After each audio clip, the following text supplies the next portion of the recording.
Welcome to The Explainer. Today, we're diving into a process that is, well, it's as life-changing as it is fiercely bureaucratic, and that's applying for a U.S. green card.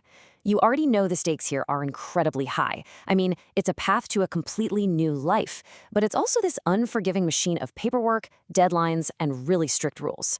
So we're going to break down the most common application errors and show you exactly how to avoid them, so you can navigate this whole process with absolute confidence.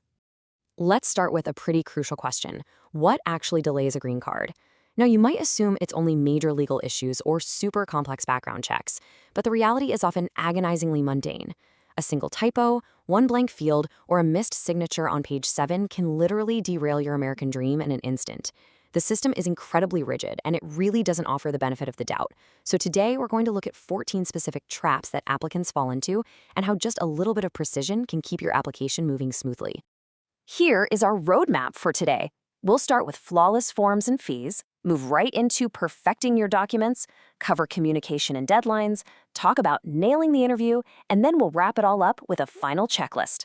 Let's jump in. Section 1. Flawless Forms and Fees. You know, human nature can actually work against you here. It's super common to want a head start, right? You download the forms months in advance, fill them out slowly to feel prepared. But here is the trap. USCIS updates these forms all the time. If you submit an outdated version, it's an automatic rejection. No questions asked. Your months of hard work just get kicked back instantly. So always pull the latest version directly from their website the exact week you actually plan to apply. Okay, so once you have the right form, execution is everything. These best practices, they're totally non-negotiable. Read every single question. Never leave a required field entirely blank. If it doesn't apply to you, just write NA so they know you didn't just accidentally skip it. You've got to double-check your spelling on names, dates, addresses. Answer honestly, of course, because false information can lead to a permanent denial. And whatever you do, please do not forget to sign your name. Without a signature, it goes straight into the rejection pile. And that level of strictness, it absolutely applies to your wallet, too. You must submit the exact filing fee.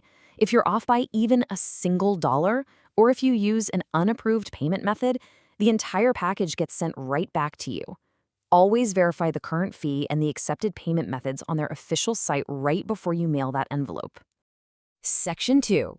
Perfecting your documents. You would honestly be surprised how often applicants forget the core pillars of their identity. We're talking passports, birth certificates, marriage certificates, financials, and medical reports. If these are missing, the process halts. They literally cannot process your application without this baseline evidence. So, the best defense here is a physical checklist. Use one to manually verify every single required document is in the envelope before it ever leaves your hands. But it isn't just about having the documents, it's really about presentation. Just imagine an immigration officer trying to read a birth certificate where the bottom half is cut off by a bad photocopier, or they're looking at a document in another language with no official translation. They aren't going to guess what it says, they will just pause your case and make you send it again. You have to provide clear, highly readable copies and make absolutely sure every non-English document includes a certified English translation. Another huge stumbling block is the medical exam. You can't just go to your local urgent care or your regular family doctor for this. It has to be an authorized civil surgeon who is specifically approved by the government. Forgetting this detail or using the wrong doctor stalls everything. You have to follow their exact, specialized instructions for submitting that medical report. Moving on to Section 3, communication and deadlines. So, you've mailed the application, and now you wait. But during this wait, you might open your mail to find an RFE, which stands for Request for Evidence. Now, I know it sounds really intimidating, but it just means the officer needs a little more proof to make a decision. That being said, ignoring it or responding late is disastrous. Your application can be severely delayed or just completely denied. If you get one, read every single word carefully and respond well before the deadline. To actually get that RFA in the first place, though, you have to stay connected. You need to monitor your physical mail, your email, and your USCIS online account like a hawk. And here is a really critical warning for you. If you move, update your address with USCIS immediately. Having a crucial interview letter sent to an old apartment just because you forgot to update them, that is a one-way ticket to a denial. Section 4. Nailing the interview. Assuming your paperwork and communication were totally flawless, you've reached the final major hurdle, sitting down face to face with an immigration officer.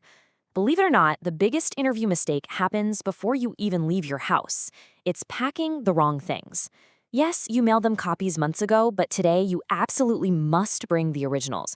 Your original passport, birth and marriage certificates, financial documents, medical records, and literally anything specifically requested on your interview notice. If you show up without them, the officer simply cannot approve your case that day. Beyond paper, you need to bring the right mindset. Attending the interview without reviewing your own application first is just a massive unforced error. Think about it, you filled those forms out months, maybe even a full year ago. If your verbal answers today don't perfectly match the written answers from last year, it raises immediate suspicion. So review everything the night before. This lets you answer the officer's questions honestly, consistently, and with complete confidence. Finally, Section 5, the final checklist. To bring this explainer to a close, let's look at the ultimate review protocol you need to execute right before you seal that envelope. Walk through this simple 4-step final check. Step 1. Check forms for absolute completeness. I'm talking 0 blank spaces. Step 2. Organize your documents logically so the officer can navigate them really easily. Step 3. Verify every single signature. And Step 4. Confirm all information is accurate. Seriously, a little extra time spent right here prevents massive, life-altering headaches later. The source material actually sums this up perfectly. Quote, "Spending a little extra time checking your application can help you avoid unnecessary delays and improve the chances of a smooth application process." End quote. It really all comes down to thorough preparation, tight organization, and just a relentless attention to detail. So, I want to leave you with this final thought. When you factor in the years of waiting, the massive financial investment, and the truly life-changing outcome of securing a U.S. green card, is skipping a 10-minute final review really worth risking it all? Take full ownership of the process, triple-check your work, and set yourself up for success. Thanks for joining me on this explainer.